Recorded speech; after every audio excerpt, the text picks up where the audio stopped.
That night, I was tormented by nightmares of the suited figure on the grassy plain. It wasn't exactly a bad dream as much as it was his presence lingering in my subconscious. Just standing there, unnaturally tall, unnaturally thin, standing there. Without a face, without a name, and no matter how hard I tried, his face never sharpened. It was as if the photograph had come alive in my mind yet remained unchanged. This continued until I was abruptly awakened by the sound of a lamp shattering. I dashed down 2 flights of stairs from the bedroom to the living room, and only with the brick we kept as a doorstep I slowly crept to where the only lamp in our house had once stood.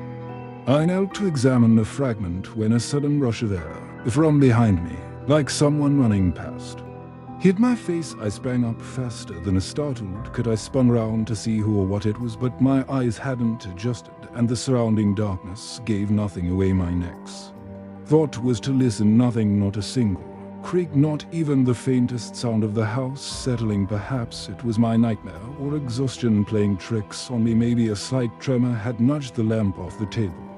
Regardless, I was fatigued and desperately sought a night free of terrors. It did not come that night. The Slender Man haunted every dream. He appeared cautiously behind trees. Only in the original photo was he fully visible, even subconsciously. I regretted moving near a forest, knowing he might lurk unseen, watching me, analyzing me. It didn't take long to force myself awake. 10:46 a.m. I glanced left, then right. My wife slept peacefully. Lucky her. I dragged myself from bed and slowly descended the stairs. I have expected a television blaring with my child's eyes glued to it, but then remembered they were at Grandma's house to back today. I would miss the calm. It was okay. I missed my children. Even more, I continued down, hoping for a game of solitaire on the computer, when a hollow, weakening sensation hit me. The lamp wasn't broken, but it wasn't new either. Someone had dismantled it and glued the pieces back together. The glue wasn't glue. It was black and sticky like tar. Tasting it was tempting, but unwise. My wife would awaken soon. I started to panic. I explained the prior night's events, the lamp, the nightmares, and such. She just rolled her eyes, claiming I was on something. Spouses sometimes, I think, do that deliberately. Still uneasy, I forced myself to glance into the forest behind our house. It was calm, nothing unusual. It wasn't fully dark, so it looked less menacing than at night. I was dreading that night in particular. Suddenly, a flicker caught my eye, making me nearly leap. It was just the children arriving. I swore I was overthinking. I couldn't calm my nerves. Half the hours passed. We played with the kids and put them to bed. We relaxed on the couch. My wife slept on my chest. I was nodding off. It wasn't long before the quiet was shattered and my wife and I was startled awake. A window had broken upstairs. In a panicked rush, we sprinted up the steps. Our oldest son, terrified, claimed the sound came from his brother's room. Without hesitation, I kicked the door open. Only the night light in the far corner illuminated the darkness, and there he was, the figure from my dreams, the Slender Man, hovering over my son's bed. The moment I saw him, I reacted without thought. Punches were thrown. Long black tendrils lashed violently. The final thing I remembered was being lifted into the air and hurled against the wall. That was when everything faded. When I awoke, my wife was in tears.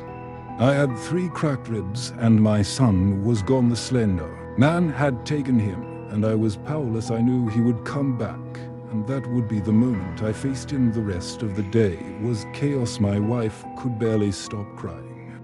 My other son was froze and in shock. I could hardly think, yet I forced myself to call the police. I told them my son had been abducted by a man in a long black suit. I didn't mention the tendrils, fearing they wouldn't believe me, but that was the least of my concerns. I needed to predict when he would return. The police arrived and took our statements. They inspected my son's room and combed the forest outside, but no evidence surfaced. As they prepared to leave, something hanging from a high branch caught their attention. It was a torn piece of black pinstriped fabric, identical to the suit I bought on vacation. I pointed it out, and they asked to see my suit. I took them to the closet. When they opened the door, what they found was horrifying. Wrapped in my shredded suit was my son, soaked in blood. He wasn't conscious. The police and I were paralyzed by shock. That was when I blacked out again, waking later in an unfamiliar room, grey walls, small window, a bland table. I realized I was in an interrogation room. I waited alone nearly an hour before an officer entered. My memory blurred, but I'll recount the conversation as best I can. He said, "Your son didn't survive. Our condolences to your family. You aren't proven guilty, but evidence points toward you.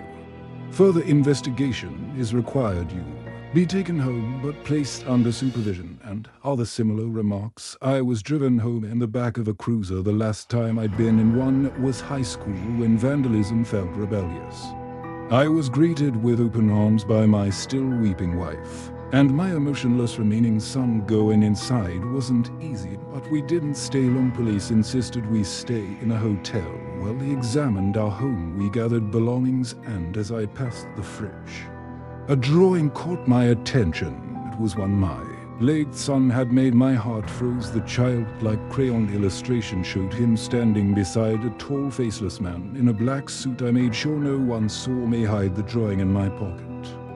The hotel was exactly what you'd expect. Simple wallpaper to twin beds, one small television, cheap floral patterns on everything. It wasn't home, but it had to do. We settled in, arranging our belongings and lying down. I, however, slipped into the bathroom, the only place that felt private. I locked the door and pulled the drawing from my pocket. I scanned every inch of it, searching for clues, but found nothing beyond the crude figures and my son's name scribbled in the corner. What unsettled me the most was the faceless figure, the Slender Man, drawn without features, without identity, no eyes, no mouth, nothing. It rattled me deeply. The day had drained every bit of strength I needed sleep desperately. The night wasn't peaceful, but at least it was free of dreams involving him. Then a violent pounding struck the door. Half asleep, it jolted me awake. I turned to the clock, 5:14 a.m. My patience vanished. I dragged myself out of bed and opened the door slowly. The officer who had driven us here stood outside, panic etched across his face. He said my son's body was missing. Nothing made sense. I was too groggy to process it. But after a moment, reality sank in. The body had been taken from the hospital, and this time I knew exactly where he was. I had to return to the forest. I had to find what remained of my suit. It was the only way to stop him, though, and the task would be nearly impossible. I asked the officer to take me back to my house, telling him I'd forgotten something. He hesitated, then agreed. This time I was allowed in the front seat. The ride was silent. I tried resting, but couldn't. He made no attempt at conversation. When we arrived, I carefully ensured no one saw me slip inside the house through the front and flee out the back, disappearing into the forest. It was still dark, the heavy trees blocking much of the moonlight, making every step nearly blind. I wandered, searching desperately for a scrap of my suit. It seemed futile until I spotted a bright piece of paper, stark white against the darkness. I bent down, picked it up, and what I saw pierced me with dread. Another drawing made by my son, featuring both him and the Slender Man. But this one was different. It included 3 more figures: a small boy the same height as him, an older girl, and another boy as tall as the girl. Then it hit me. It was as my family he had drawn. All of us beside the Slender Man. Just then a flashlight beam swept through the trees. The police officer had followed me. I rushed toward him and showed him the drawing, telling him my family was in danger. All he said was there was nothing he could do. We should return to the car and head back to the hotel. 1,000 thoughts raced through my mind. Should I run? Should I fight? What I chose was insignificant compared to what would soon unfold.